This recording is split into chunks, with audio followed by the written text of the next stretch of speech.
You want to start? Oh yeah, okay. Sorry. So before Raya, during the consultation that we had, I was reading up a few relevant papers for the theoretical framework, Yeah. and I just added on. Um, I just added it on here. So I read. I only read like three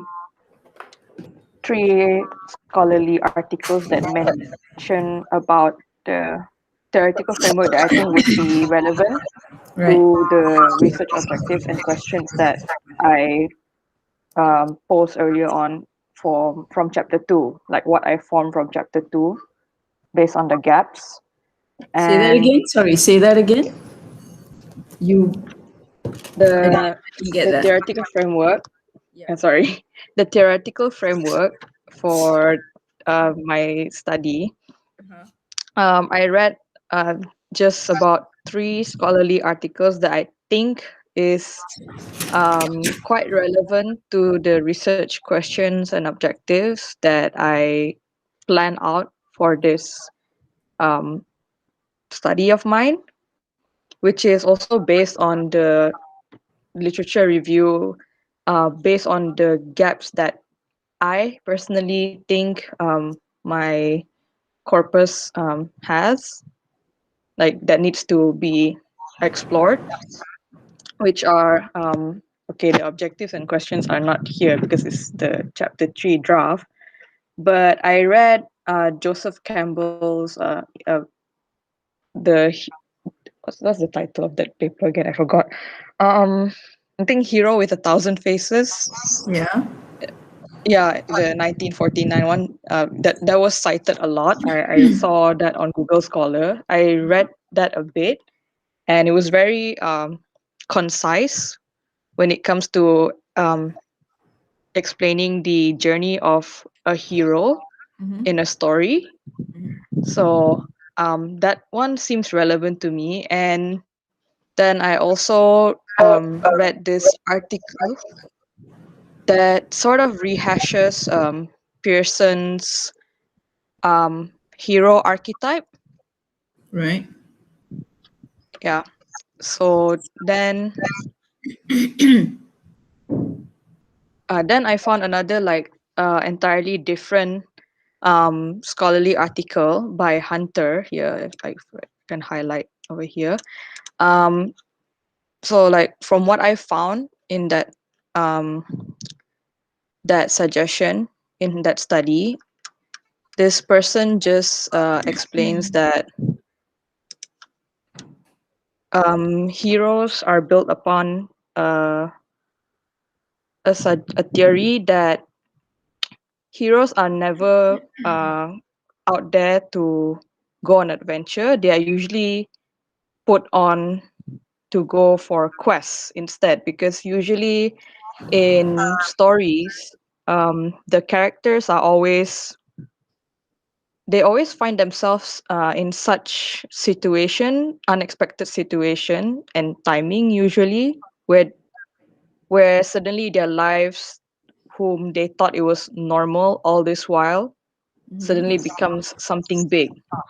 So I thought that would be kind of relevant to my study as well, because it's similar to what Simon experiences. Simon from my novel Right. experiences, because all the while he grew up thinking that he was just like any other boy from London, until he suddenly got approached by this dude who becomes his guardian or like caretaker from the foster home. And then suddenly he's put into a school where he says that he has magical abilities. So he's in that situation where he does not understand what's going on, but somehow now his life turns out like that. But I think out of all these three theories that are suggested, I take I take this one, the one that I highlight, um, to be used as my theoretical framework, uh, because in that study, I kind of like plan out the whole methodology that was suggested by this hunter person. Wait, this is a bit small. Let me stop sharing this theoretical framework.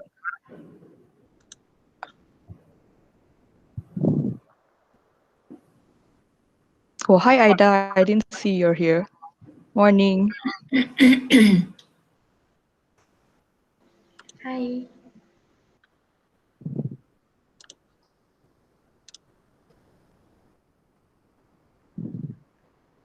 Okay.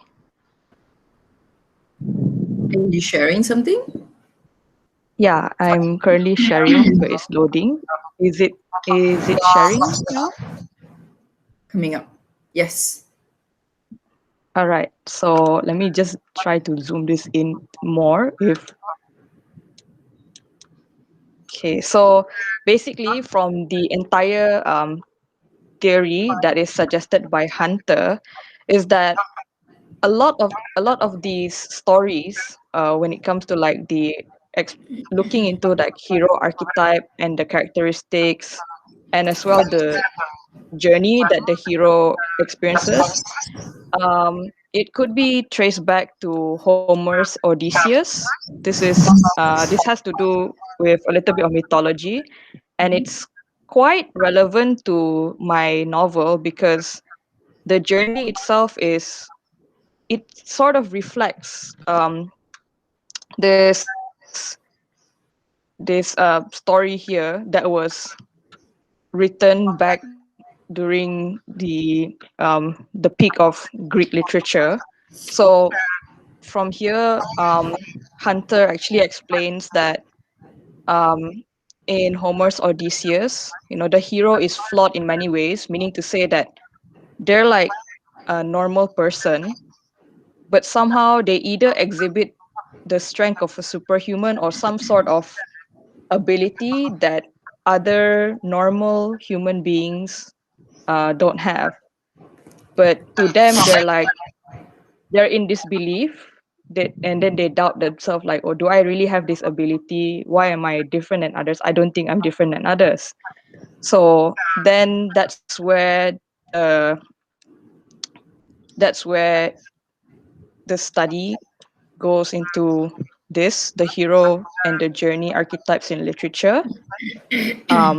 So as I summarized here, mythology often infamously infuse is oftenly infamously infused in the structuring of a story, which I think is true because it is very prominent in the novel that I'm analyzing, and that the characteristic of Simon Snow shows similarities with um, Homer's Odysseus, because usually these heroes in stories, um, the reason why writers kind of like write these stories is to, in a way, they have that intention to teach readers about selflessness, and that is one way to live a fulfilling life. It's good to help others, and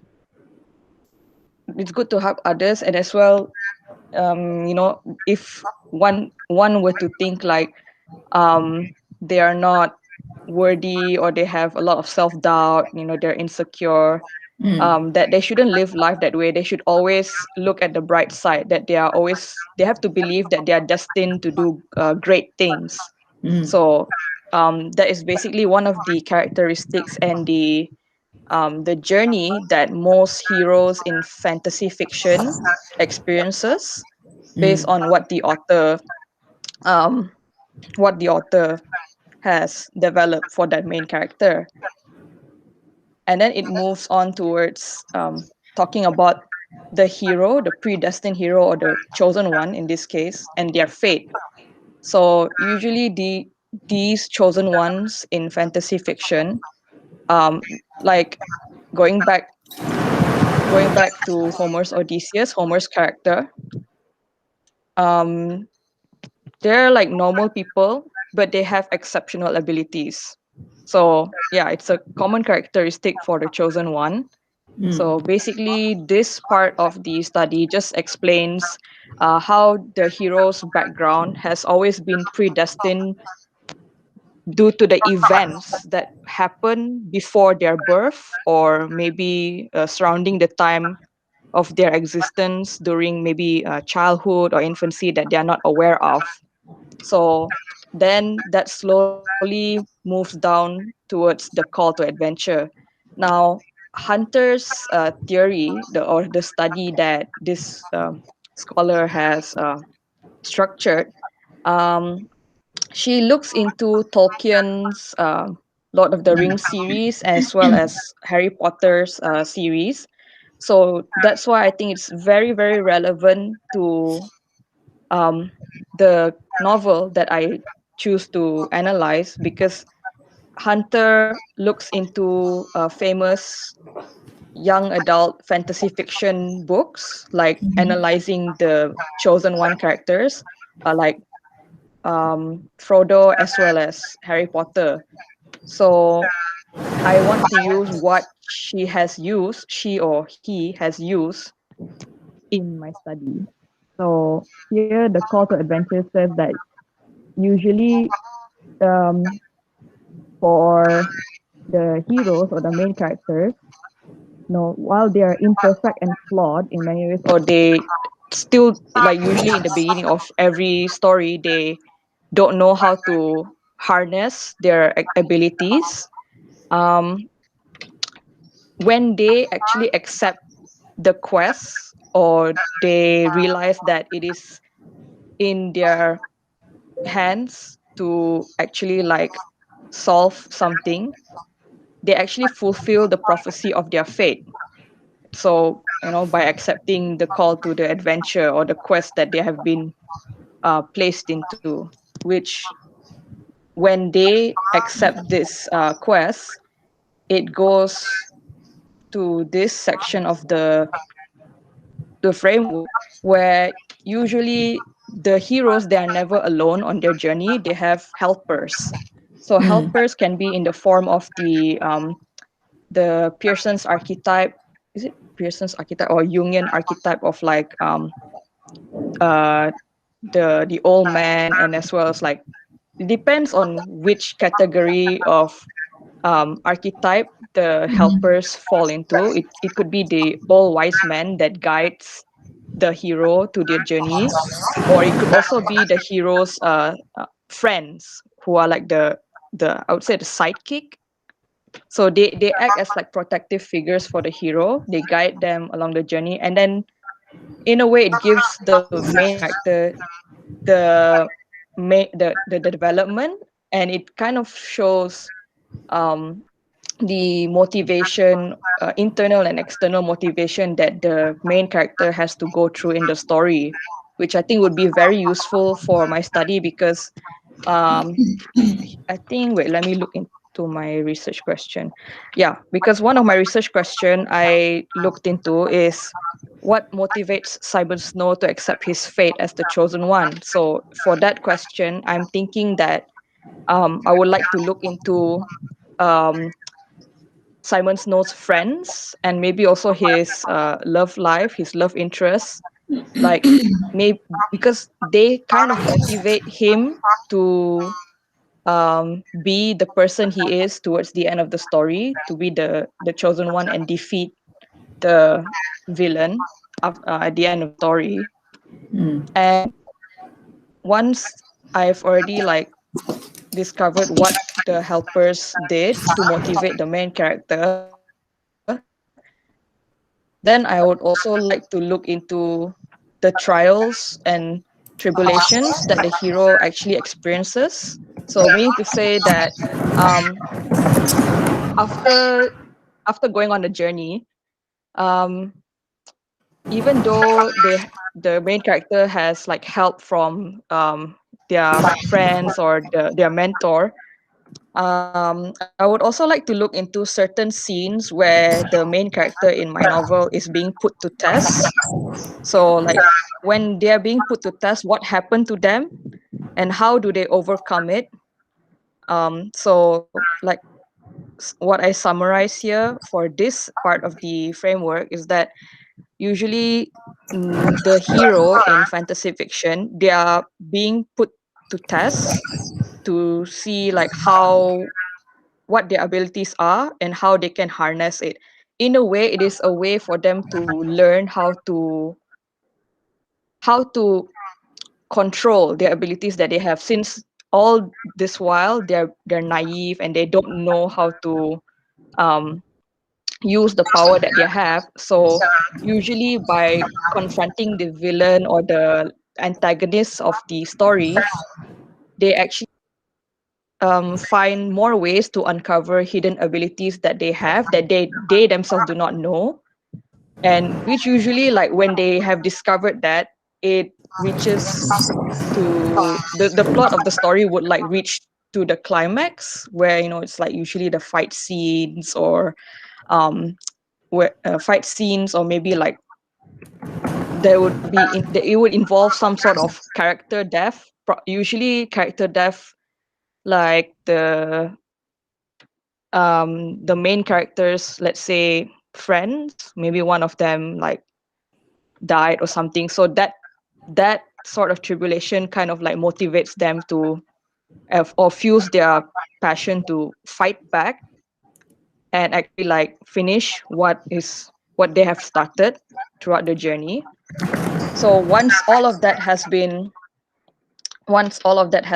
overcome, I would also like to look into like what happens to the main character in my story after all those tribulations and challenges. So like usually um after certain like event, maybe like defeating the villain or the antagonist, the hero always ends up a much more stronger individual and a much more wiser, and I'd say they know how to harness their abilities better now. So when they go back, they need to learn how to they need to learn how to kind of integrate themselves into the community again and learn how to live life normally as they thought they were before the journey started. So, and then in this case, for certain fantasy fiction, the end of the hero's journey is never just the end. It depends on like the corpus as well. Like some corpuses, they they're like a standalone novel, so maybe the journey just ends there for the main character. But for some books, in my case, it doesn't end there because there's a sequel to it, but I would not touch upon the sequel. But technically it's just very relevant for to my study, this framework, because this whole framework that Hunter has suggested, she looks into like all um 3 and all like 6 series of the Harry Potter and also Lord of the Rings series. So in my case, my book, there's it is a series as well, but I'm only focusing on one. But I just would like to kind of touch upon like what happens to my main character after defeating the villain. So I guess that's all for my part about the theoretical framework. I haven't properly constructed a conceptual framework yet because um, I still need to properly like read and then like analyze my novel again to to properly like, this is, I think this is how I want to do my conceptual framework based on my research questions and my objectives, because I would like to look into the the framework that you sort of suggested as well, like maybe I can look into like the external and internal factors that the main character experiences. Yeah. So yeah, that's all from my part for this presentation. All right. I thank you. I thought that was comprehensive. I just want to draw your attention to a couple of things to kind of give you a sense of focus, if you like, a little bit more focus. Yeah, sure. Especially when you look at the analysis section. uh, when you talk about Campbell's The Hero's Journey, I want to draw your attention to, specifically the shift, or rather the movement in the hero's journey. It's not a linear journey, as you have identified as well, right? It's not like a straightforward, it's as if like we're going from KL to Ipoh, you just go on this linear journey. You break your stops here and then, and you get to where you want to go. It's not like that, right? The journey begins not because the hero necessarily wants to go. Very much like Frodo in Lord of the Rings. There is a call to take that journey. There's a call. You may call it adventure, you may call it anything, but there is a call that the hero has to answer reluctantly. The hero doesn't really want to go on this journey, and that is something we need to take into consideration. So we don't look at the hero as somebody who, he is out there for his glory. He wants to conquer the world. He wants to slay the dragon. He wants to show how brave he is, and be recognized for all that. It's not like that, right? So the call to adventure, if you like, the word adventure itself can be deconstructed, because the hero is called to perform a particular task, not one that he necessarily or she necessarily thinks that they can do. They're very grounded and humble in that sense, but that call is answered not necessarily with all the understanding of what it entails. The hero doesn't really realize. It's not like you know what the test is going to be like and you just go and perform the test. It's not like that, right? So the call is for a greater purpose than the hero's life. There is a call like that. And then so the hero moves in that kind of a journey, going from the known, what the hero is comfortable with, what the hero knows, the comfort zone, home environment, right? What is familiar, into the unfamiliar, into the unknown. And that movement is assisted by the coming of various individuals, right? But of course, there are also challenges. There are also obstacles that the hero goes through. And the biggest obstacle may even cause the hero to suffer, right? And a possibility of death. So that's why it's not a straightforward journey. Like I said, it's not like a journey from point A to point B. The word journey itself sounds simple, doesn't it? So there is a kind of shift that happens. And because of the challenges, because of the rigors of this journey, right? Especially going from the known to the unknown, the hero cannot help, the character cannot help but be transformed. because of that process. So it's like you go through something strenuous, maybe you go through something really challenging, really strenuous. The closest I can think about right now is like, if somebody is ill, like gravely ill, and then they recover from that illness, you know, that going from the known to the unknown, going through the challenges, getting all the help, and then purging certain things, having a kind of a rebirth moment where you atone for the things that you have done, and you realize the kind of life you have been leading, and the things that you need to change in order to kind of live a better life after this. So that transforms you, so that when you return, you don't return the same person anymore. You return a more transformed and whole individual, able to then contribute to your environment better. Okay, so this idea needs to be embedded in your conceptual framework, I feel. And that's why you get the archetypes, the various archetypes, right? uh, uh, these movements in the journey, or the shift from one phase to another, helps with the development of the archetype. Okay, so that's the thing I wanted to kind of draw your attention to, because I think it is necessary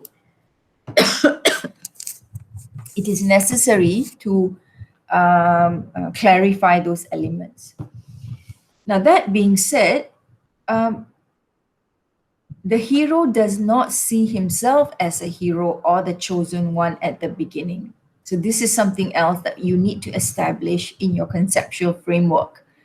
If the character considers himself the hero, then he's not the chosen one. The chosen one's characteristics, by default, he doubts himself at first, and it's the doubt that makes it difficult for him to go on that quest, because he doesn't think he's ready. He doesn't think he's good enough. He doesn't think he has all that it takes.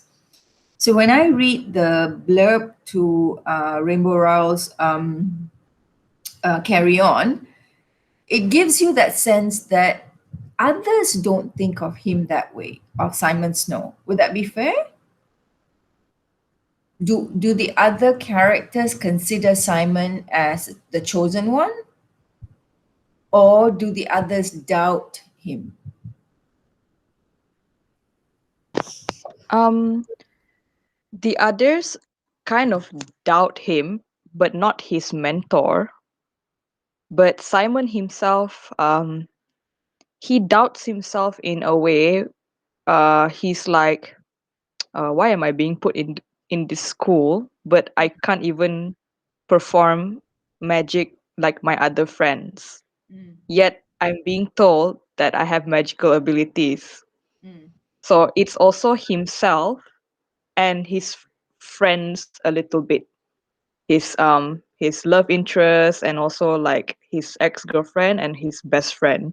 mm. So those are his, I would say, helpers in the story, because they help him in the story. Right. So if you see that with Frodo in Lord of the Rings, or even Harry Potter, the element of doubt, not self doubt, but doubt that they have what it takes. They are happy with who they are, but they don't think they can fill those shoes, because those shoes of being the hero or the chosen one, or the one who will just a second.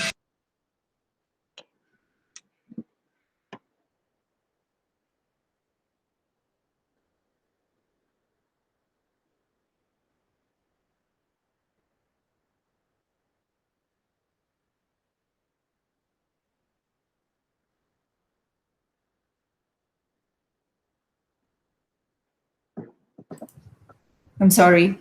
um Yeah, it's okay. Yeah, they don't doubt themselves, as in they don't think they are good enough, but they doubt that they can fill those shoes, or quote unquote the chosen one. So there is there is an element of hesitation. There is an element of uncertainty that they can live up to that expectation. So the reason I want you to kind of really unpack those elements in your conceptual framework, so that when you analyze Simon Snow's character, you are able to both see to what extent Rainbow Rowell creates the true hero in Simon Snow, or to what extent that Rainbow Rowell maybe even challenges the hero, the archetypal hero and the hero's journey through her novel, through this particular character.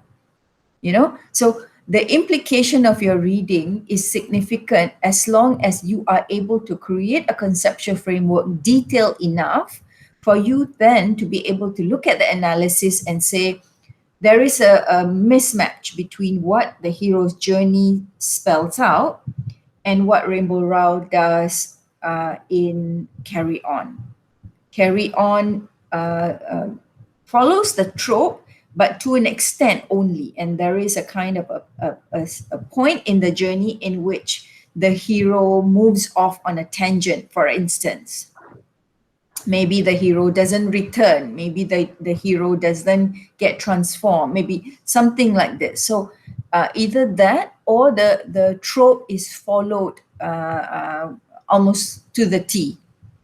So as you are doing your conceptual framework, you're also thinking, how impactful is my reading?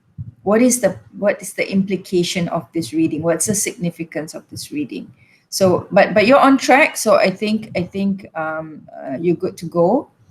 I would say give it a couple more days, and then you can start your analysis next week, and try to kind of meet up with me in a couple of weeks time to show your analysis. Don't wait too long, right? So if possible by early June, I would like to see the initial data that you have found or that you have put together, and then based on the data you can start doing the discussion and stuff like that. So identify, when you collect the data for the chosen one, you may decide. Okay, first of all, have you identified the research methodology, or the research design? How are you going to analyze the novel? So you've identified that you're focusing Sorry. on one character. Mm-hmm. How are you going to? So what's the structure of your analysis chapter? Oh, the structure of my methodology would be I would be looking into the main character. Um, I will look into the main character's like his characteristics and the basically like his internal motivations, like what the reluctance and the hesitation that he goes through in the story. And then I would also like to look into his environment, which is I would like to look into the scenes where his friends and his love interests are involved, which sort of um, acts as his external motivator. How is that connected to the Is it chosen clear? one's trope? Because Mm, in the chosen one's trope, mhm. the love interest doesn't play a big role. It is there. It is there. Like every chosen one, the hero's journey, every chosen one, the element of the love interest is there. Like if you think Harry Potter, or Frodo, not so much. I'm thinking of Neo from the Matrix. Even Luke Skywalker to an extent in Star Wars. There is the element, but it's not a key trope of the archetype of the chosen one. you know So how is that relevant to the discussion? So I want you to think about the research design this weekend, if possible, and think about the focus of the research design must be to use the conceptual framework to analyze the text. So when you say he was Okay. reluctant, uh, which scene are you going to focus on? And then when you say, he gets assistance from these characters, which scenes will you be looking at? So be able to describe that in a paragraph or two for your research design, Okay. right? Right. I have to fix my research design again. Yeah, sure. Yeah. Any other questions? Um, this is not final project related, but can I use you as my reference for my Yes. resume? Yes. That's the Yeah. whole purpose of All right. Thank you. supervising. So I get to know you guys, and yeah, sure, no problem, no problem. Yeah. Okay. That would be great because I forgot to put that in my resume. Okay. And this one company in Kuching kind of called me like, "Oh, do you have any references?" And I'm like, "Oh my god, I forgot to put." So yeah, hopefully So I you'll get be the you'll be placement. going back to Kuching for your internship, or is it online? I'm unsure yet because when I applied, I don't just apply here around KL and Selangor. Sure. I try as well back in my hometown just in case I don't have any luck here. So wherever I have the opportunity, I would just go for it, I guess, Yeah, that's which a that's a conveniences good me. that's a good strategy, because you never know where your situation is best for you. Yep. Yeah, yeah. So Okay. I think that's all from me. Yeah. All right, sure. Thank you so much. Ida, I know you all have class at 10, so Okay. so yes. Is Oh, Wawa joining us? Because she was the one who asked whether she could join. Do you know if she's joining? I'll I try tried to contact her when just Wawa's now. presenting. Say that again, Barbara. I'll try to call her when Ida is presenting. Sure. Go ahead. Ida? Okay, this is like an update of my presentation with you last consultation. I tried to present to you.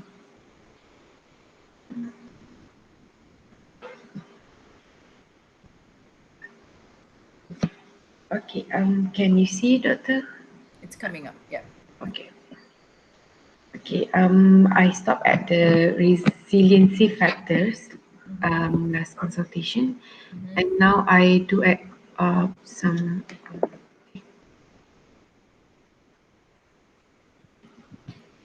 about the resiliency itself, like the definition of resiliency, and also psychologist's definition of resilience. Okay. Okay, and then I don't know whether I can put this in methodology where resilience in through poetry. Like I tried to relate resilience and poetry here, and also I don't know actually whether this section should be here or in chapter two. A best way to decide is if it is something that helps you identify the gap of the study, you put it in chapter two. But if it is towards helping you analyze the corpus, then you put it in chapter three. So you get to decide. Oh, okay. Yeah. Then and then for like I just have like 8 pages for this, and should I like introduce my poems that I've choose here? Yeah. Oh, Yes. okay. Yeah. First of all, before I forget, I noticed there are actual direct quotes in your writing. So if you have direct quotes, make sure you have the page reference marked Oh, clearly. okay. All right. Yeah. So otherwise, if you're paraphrasing, then that shouldn't be an issue. Okay, I actually have a question for that. If like we direct quote it, the pages should be from the article, like current page that I read, right? Yes. And it's from the title of the research. I don't understand. I mean, like sometimes the quote is from another citation Ah, from. right.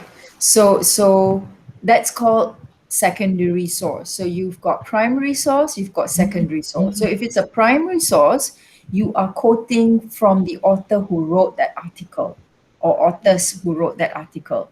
If it is a secondary source, you are quoting someone who is being quoted by somebody else.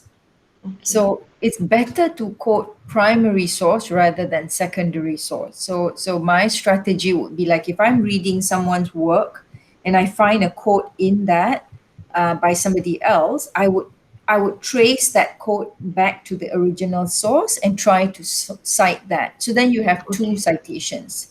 You've got the I see. article that you're reading, that's one citation, and you've got the thing that is being quoted, you can cite that as well. So suddenly you've got two citations, right? Oh, But if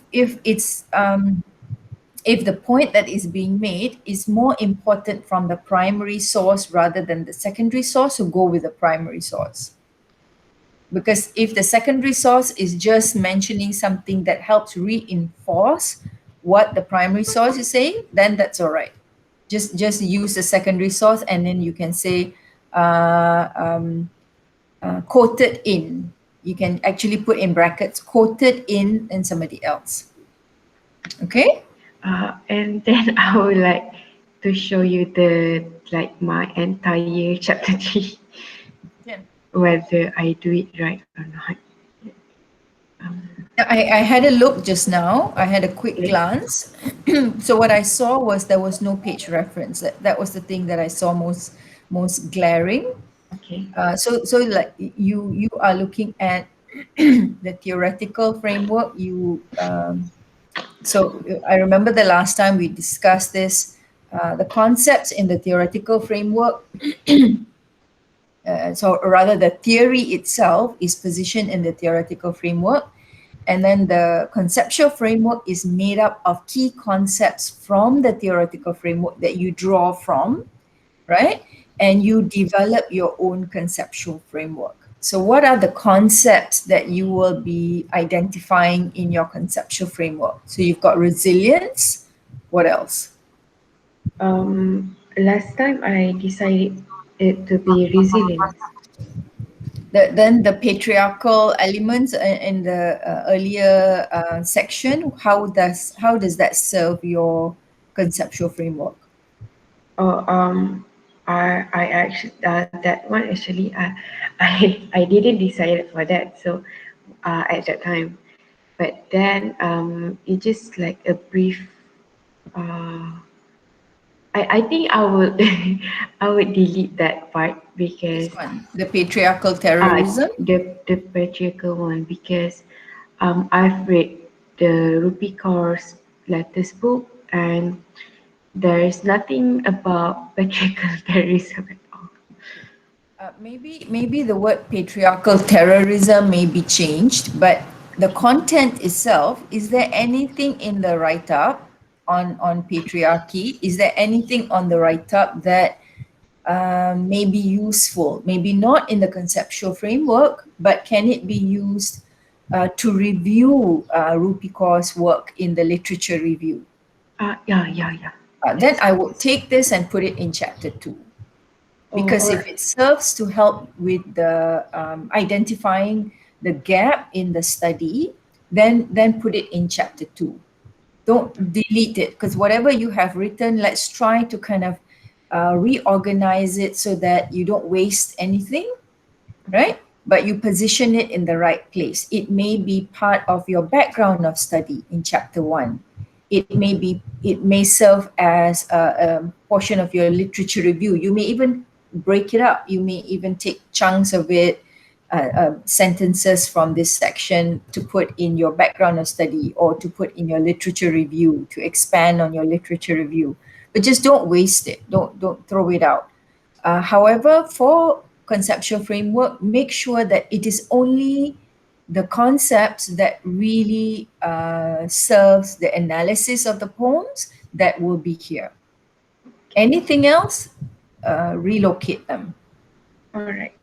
Yeah. And then just like you said just now, I have to like briefly talk about the poems that I've chose.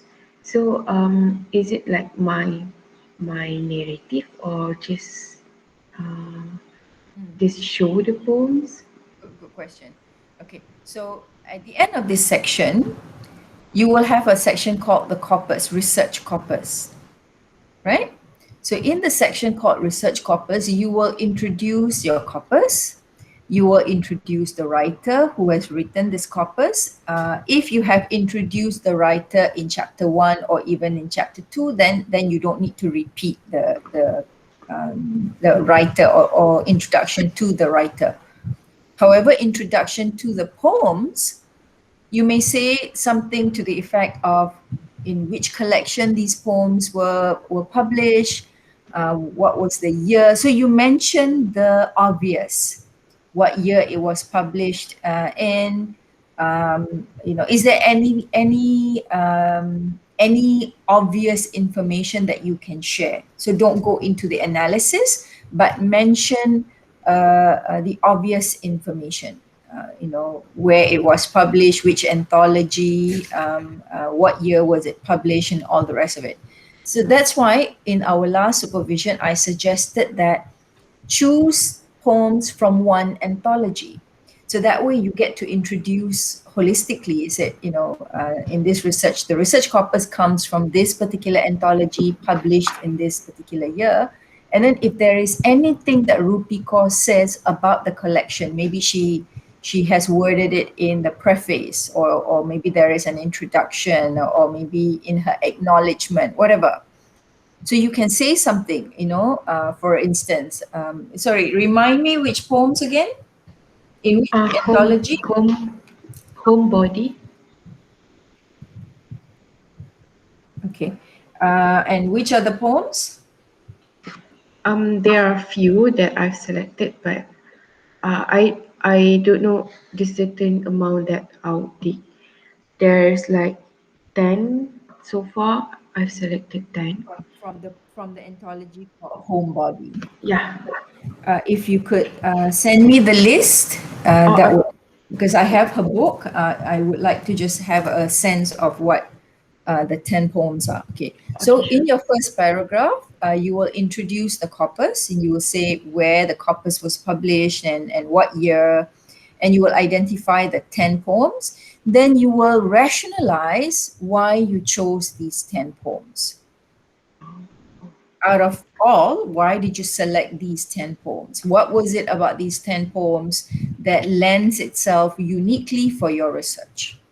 generally for 10. Yes, because you said 10, right? Yes. Yeah. So, okay. All right, sure. I'll send it to you after this, like the Can. poem that I've chosen. Okay, can. So your conceptual framework, you've got resilience. What else? Under resilience, is there anything that, because like I told Barbara as well, make sure your conceptual framework is made up of concepts that clearly helps you analyze your corpus. So sometimes you may do your analysis and then come back to your conceptual framework and find that the conceptual framework is not complete, that there are certain things you need to expand on. You can do that.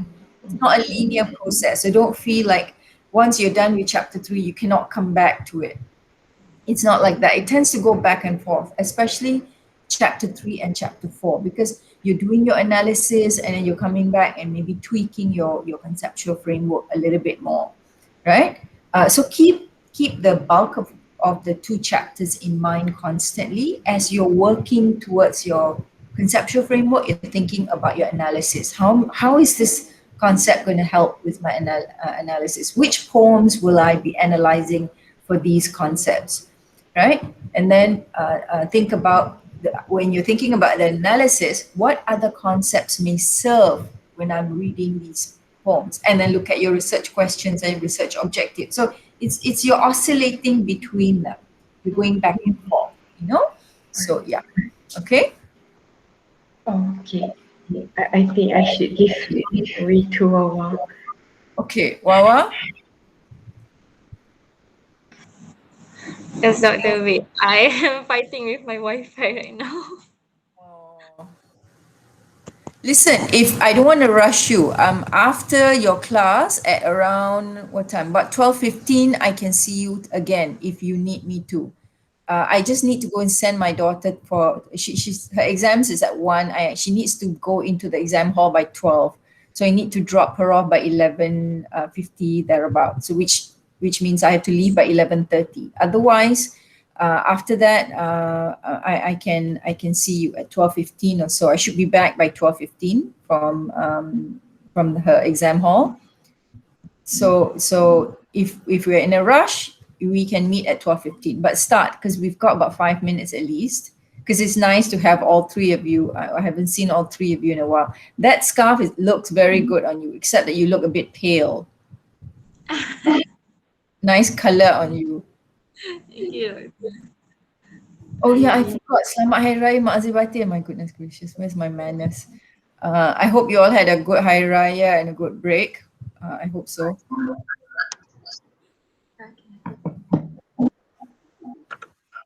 Are you at home, Wawa? Yes, I'm at home. I went back home and recently UKM told us to stay at home first. But right now I'm planning to go back because as you can see I have problems with my Wi-Fi and I can't work at home, so a lot of my And assignments you can return. Are you allowed to return to UKM? I think I have to write a letter to UKM because based on my situation I can't do anything.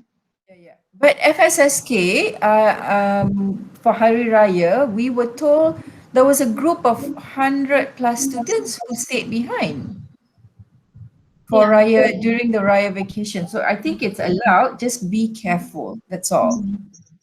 You know, the SOP try to adhere to. Okay, go ahead. Go ahead.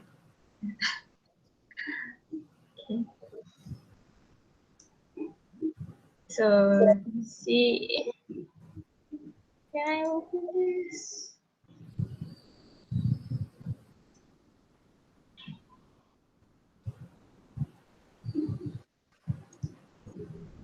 Hmm.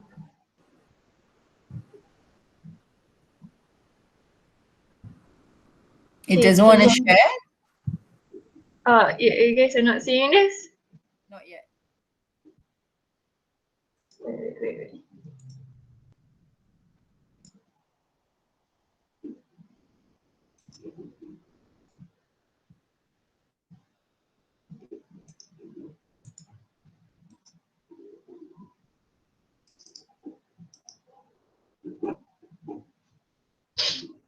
Okay, it's coming up. Okay. So I took your advice. I decided to remove the feminism. Well, I didn't entirely remove. I just put it in somewhere else, but I'm not gonna put it in chapter 3. So the other day you told me to do gender construct and focus on that, and that is what I'm doing right now. So the theoretical framework is all about gender construct, and I focus more on it. And this the one of the titles that you recommend, feminine traits. This is the example of feminine how girls are. Sorry, I'm sorry. Well, are you sharing anything? Because right now it's just the folders and the file explorer section. Oh god, I really don't know how to do it. Okay, no worries. Listen. Don't want to get harassed. Why don't you meet up with me at 12:15? Mm-hmm. Okay, and whatever file you have prepared, share it on the WhatsApp. So I will I will screen share, and then you will talk me through it. Can? Okay. Wait, how about now? Brilliant, brilliant. Okay. Okay. Okay, this is the theoretical framework, the gender construct that you proposed the other day, and I'm focusing on that. Studies. You're positioning your studies within popular culture. Okay. So And this then is the first what was it called? The subtopic for gender construct. You suggest feminine traits. At first, I haven't found the best journal article, the past studies that I can do about feminine traits, but this is just an example. But I'm not really satisfied with this just yet because I haven't really added it again, and also the masculine one is almost the same. It doesn't actually talk about masculine trait. I need to redo it again. do you need anything on masculine traits? Are your characters, the poems, Yeah, that when I reread it again, there are some male characters that I okay. There are some male characters that I can talk about, but we will see how it goes. like I said to Barbara and Ida, if they do not serve, if any of these concepts do not serve your analysis, you may relocate it to another section, maybe literature review or background of studies or something. But it shouldn't be in your conceptual framework. Conceptual framework, the concepts must serve your analysis directly.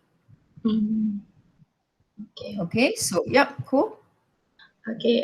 This is the the third one, gender roles. So at least this one it talks about equal rights. Woman wants equal rights, and sorry about that. And cooking is for feminine, fishing is for masculine people. This is the last one. But So activities yeah, are separated according to one's feminine. biological Yes, sex. Yeah. yes, that's true. This Okay. is the last one. This I know you told me to not focus on that, but mm, No, the reason being your writer is a female. So yeah. are you going to suggest that Nikita Gill is objectifying her own female sexuality through her poems? Or what, because the concept objectification is basically the men objectifying the woman, right? Looking at the woman as an object rather than as a subject. But because your poet is a female, it doesn't really serve the discussion. That's the point I'm making.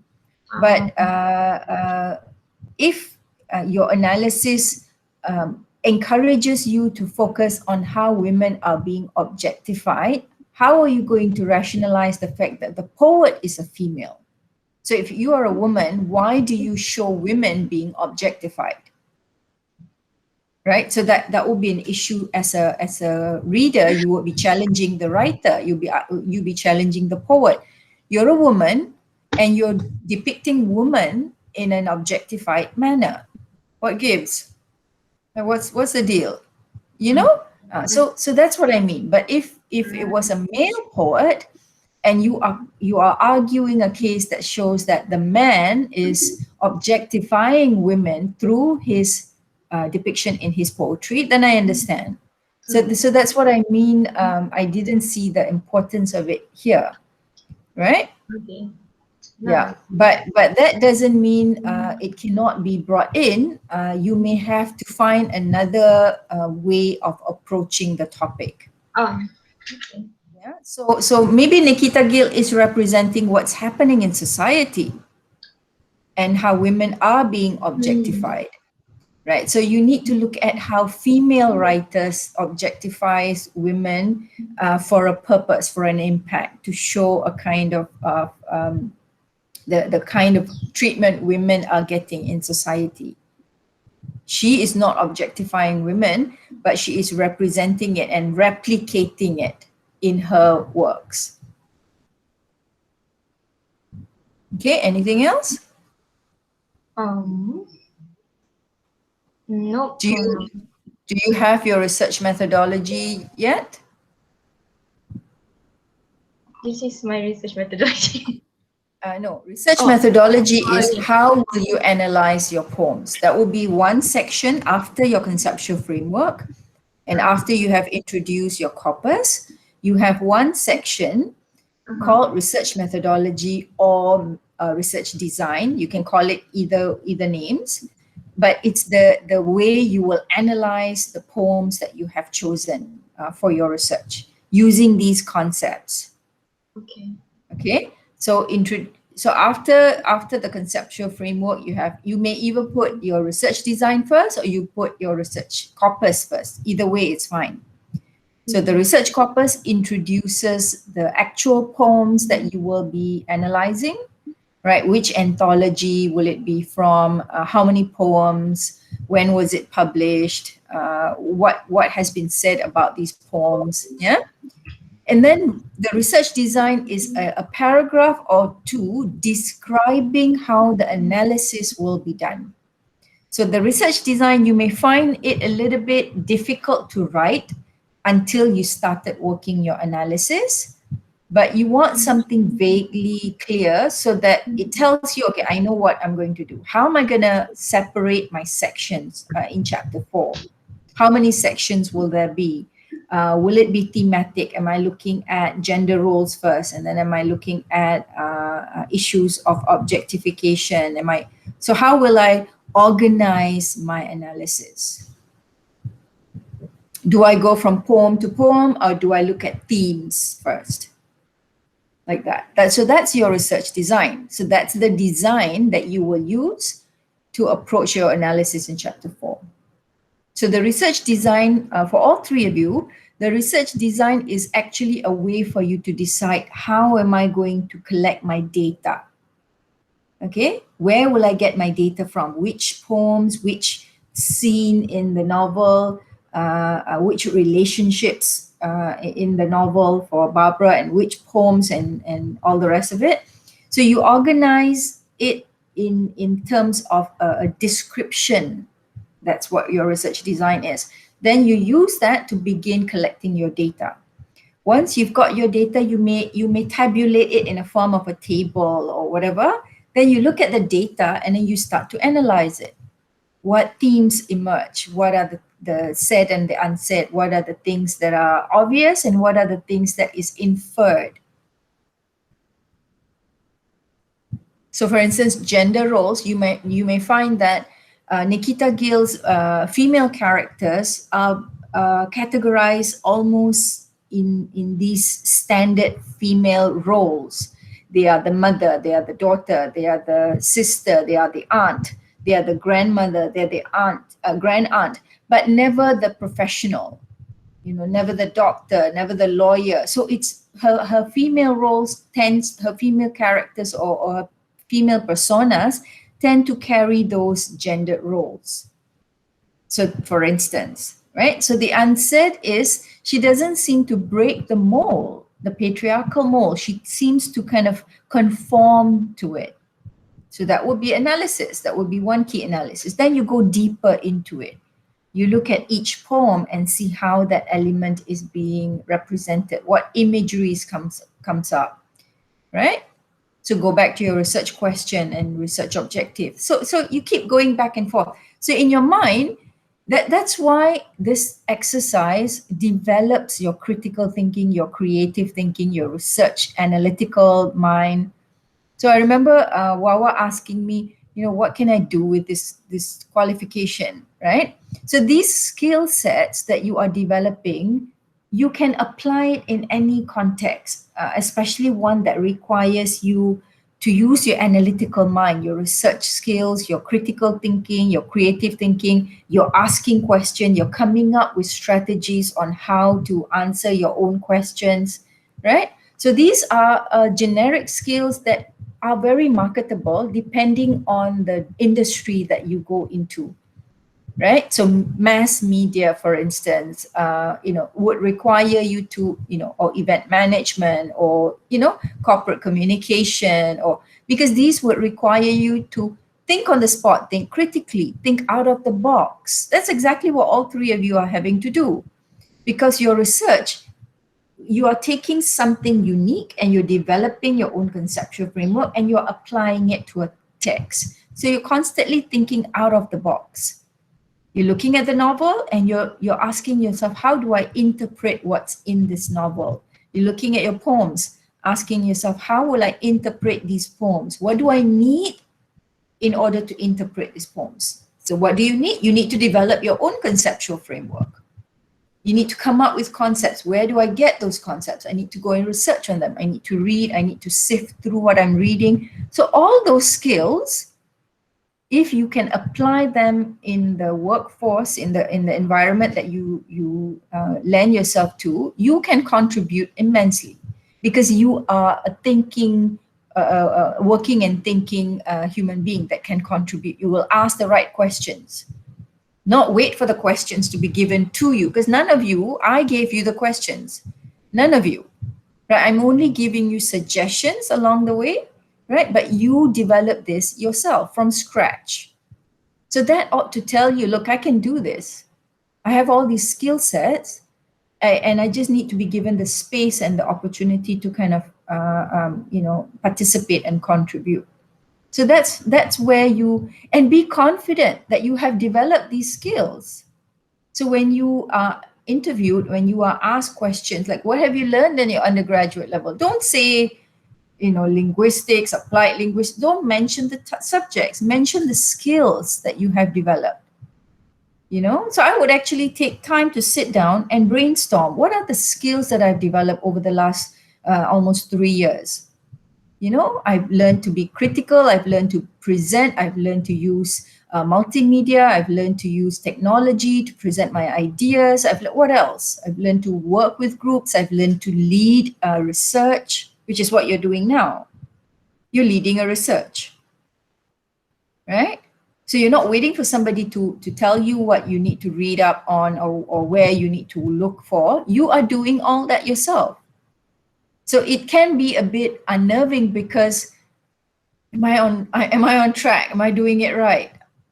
Because when somebody tells you what to do, it's a lot easier. When you follow, it's a lot easier, because that person is the one who has to think all those critical questions in their mind. But when you are having to do that yourself, it can be a bit scary, right? So it's like, to pick up on Barbara's methodology, it is like going on a hero's journey, because you're not sure where you're going to end up. And I'm the old woman who comes and guides you along, So, so look at the big picture. Look at the kind of things that you've gone through these last couple of semesters, and the kind of person that you have become intellectually, right? Emotionally, academically. So that's what you sell in your resume. So the skill sets, don't just say languages. Don't say like, okay, I know 2 languages or 3 languages. No, so many other skills. IT literacy, critical thinking, creative thinking, analytical thinking. What else? So you've got all these skills that you have developed. Okay? Okay? You guys are so late. If I was your lecturer, I'll be so upset. Are you all not late for your class? No, it starts around 10:50. The lecture. Oh, brilliant. Lecture Brilliant. close. Okay, brilliant. Right. Do you all have any questions for me?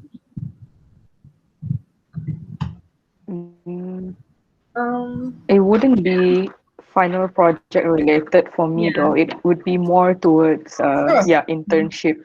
Yes, It's yes. just that we are, I don't know about Wawa and Ida, but for me, when I was just applying um, around. I really don't know. Um, I think my father sort of gave me some sort of mock interview, like what would I expect if I were to like venture the corporate world. And most of these questions, I find myself, I don't know how to answer them. Like I'm dumbfounded. And suddenly I feel like I'm the dumbest person in the world. So my father was like, you really need to think how to like go through interview. So I'm more nervous about getting calls for the interview. Should any of these companies that I apply for reach out to me, I really expect like what should I what are the most common questions an interviewer would ask if when you're applying for a job. That's all that I'm wondering about.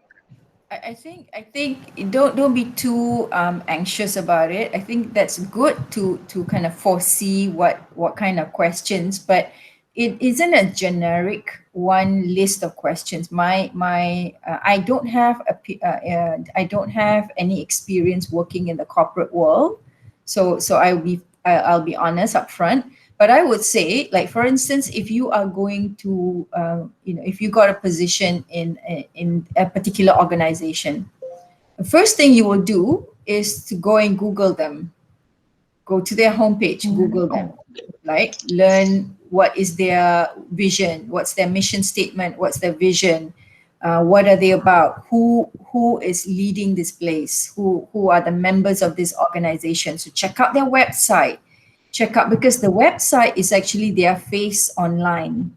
So they want to show themselves online in this way. So read anything and everything about them, news, reelings, videos, go on YouTube. So that's where your skills as researchers come in handy, right? That's what you've been doing this last 2 semesters for this particular research. You've been doing your research. You've been going online, you've been Googling, you've been going into different search engines. You will do that for whatever company that decides to hire you for the intern. That's the first thing, right? You will find out all about them. Okay? Then when you look at the situation, then you can ask yourself questions like, how do I fit in? That will be the first thing that I would ask myself. Not what they can do for me, but what can I do for them? How do I fit in? Even if my contribution is minuscule compared to what they have been doing, how can I participate? And that how can I participate comes from what have I developed as a student these last 3 years, and how can I bring that with me, i.e., my mind, my skill sets, my inquisitive nature, my ability to constantly learn. Don't assume that you have something concrete to offer them. You don't. None of us do, especially if you're working in an environment that you did not prepare yourself to. It's different if you're a trained lawyer, you're a trained medical personnel, if you're trained engineer, whatever. If you're trained to be in that profession, that's different, right? But in our case, humanities, social sciences students, graduates especially, you're not trained for a particular profession. In fact, the beauty is you're trained to be able to fit into any of these ranges of professions. So because of that, you will do your research about that particular industry that you are getting yourself into. So if it was media, is it print media? Is it radio, and is it local news? Is it what kind of media is that? Is it the journalist type? Is it what kind of media outlet are we looking at?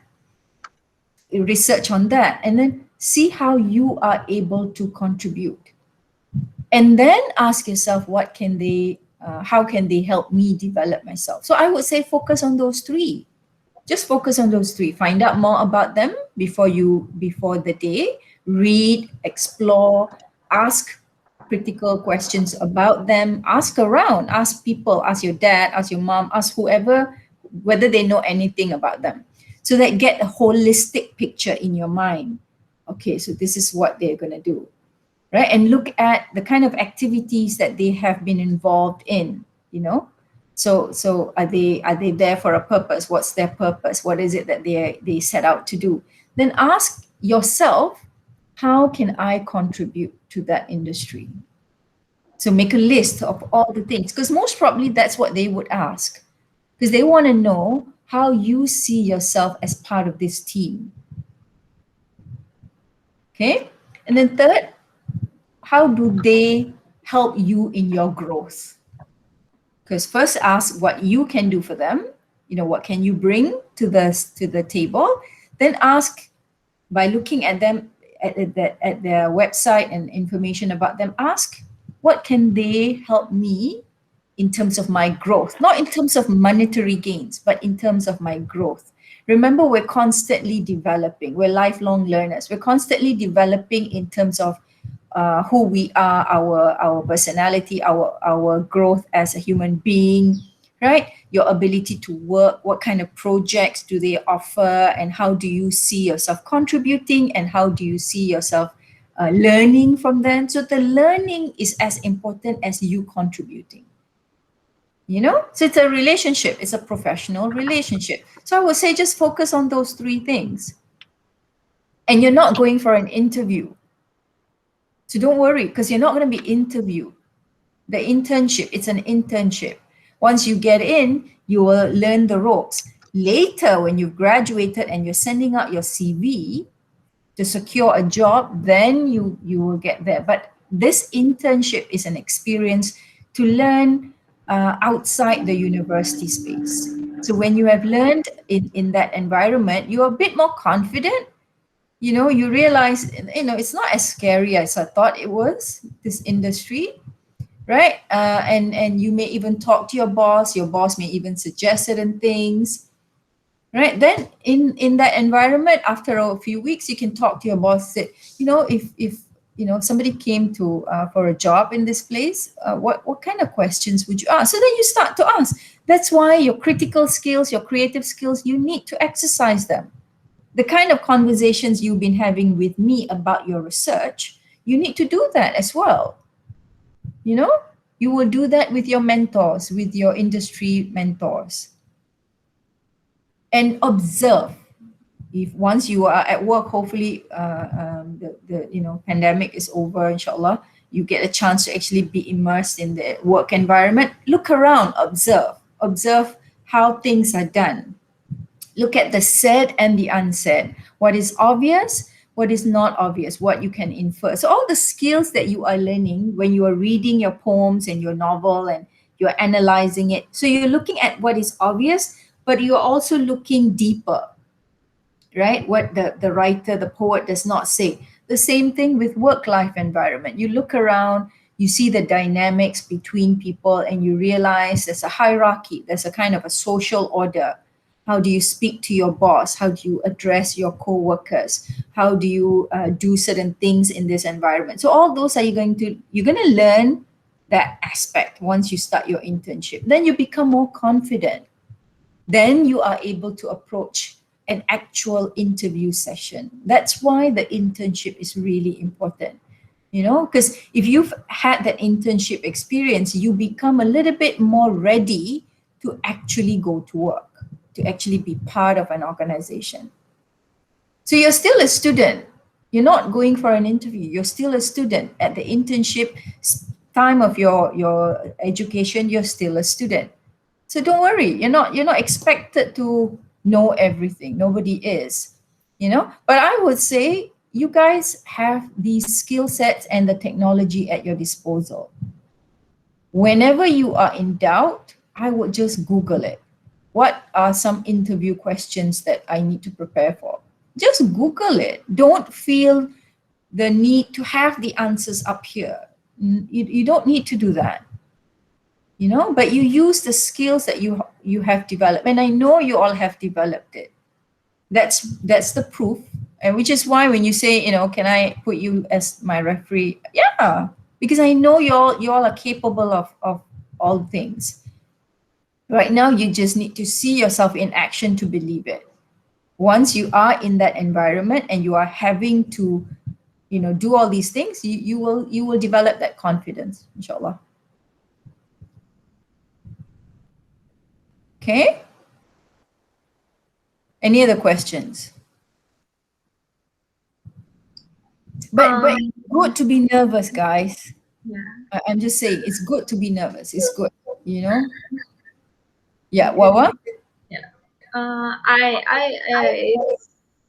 am more curious about what did you do after your degree, because I know you continue your master's degree. Did you like work first or just continue your Uh, I knew I wanted to go into the teaching profession towards the end of my undergraduate, not at the beginning. Towards the end, I knew I wanted to pursue that teaching, that kind of a path, but I didn't know how far I could go. So I was going to go into schools, but at the same time, I sent out CVs to all the universities because I wanted to move in that direction. So I had my CV. I was already in school at that time teaching. I forget. No, I hadn't started my school. I just sent it out. Once I finished my degree, I graduated. I sent out about 12 or so CVs, and I was waiting for some kind of response. So I would say, likewise, once you graduate, once you're done with your internship, if the internship is not the place you want to stay on, and if they don't offer you a position, I would already send out CVs to possible industries that you can look at and say, I might be interested in this industry or in that industry. So you get to cast your net wide. You get to send out the CV, and sending out the CV doesn't mean you have to work with them if they call you in. And it doesn't mean when they call you in, you get the job either. Right? So you don't need to select until you've got a short list. So don't worry too much about that. Right? So look at. So I would say go to what's that website now? Okay, so I will find out the website. There is this. There's a website for staff, for private staff, private employees. I forget the website. Places like LinkedIn, definitely register if you haven't already, and update the skills that you are able to offer. Right? Don't just update your degree, but also update your skills, and then they will be able to match you with the relevant skill. Based on the relevant skill, they'll be able to match you to a good position, right? Or positions. So that will be one. There is another website, I forget the name. It's a local one instead of an international one. I will find out and I will share with you, because I attended a workshop some time ago and they were talking about this website. So I would do stuff like that, and then UKM wrote back and called me for an interview. So that's how it was for me. Yeah. And then once I got in, I was a tutor, and then I wanted to do my master's, and then I did my PhD. So mine was very much that track lah. I kind of had that in mind. Yeah. So, but don't worry too much about it, because every one of us will have a very unique journey, and it's suited to us and it's suited to our strengths.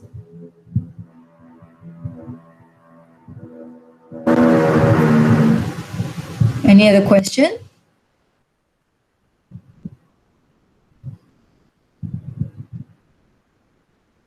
I would say be open, guys. Whatever is coming for your internship, just be open. Remember, internship is not going to be a lifelong thing. It's just a short period. So, try to enjoy the experience, and I hope you all get good placements. When does it begin? Early July, is it? No, second of August, I think. Is it? 2nd of August. 2nd of August. So hopefully you will get something soon. Let me know once you get. I mean, I'll be interested to know. Yeah. Any other questions? Nothing for me.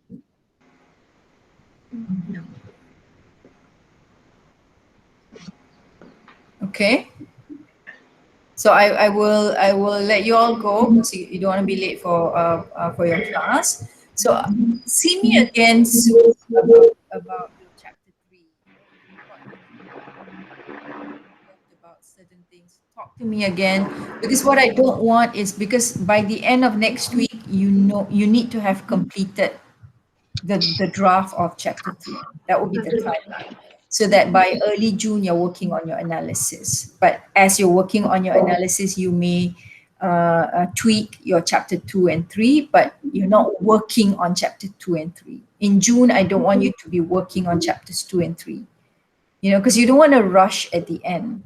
You've got enough stress as it is, but you don't want to rush it. You want to enjoy the process. Then you really develop the skills. Then you are able to really offer your skills when you go into your work environment. Okay. All right. Okay, So doctor. Right. I'll see you guys soon, hopefully. Let me know how it Okay. goes. Have a good class and then have a good weekend. Alright, Right. Thank you, doctor. Good luck to your daughter Oh, thank for you. exam. Yes, Thank good you. luck. Yeah, good luck to her. Yeah. Bye. Bye.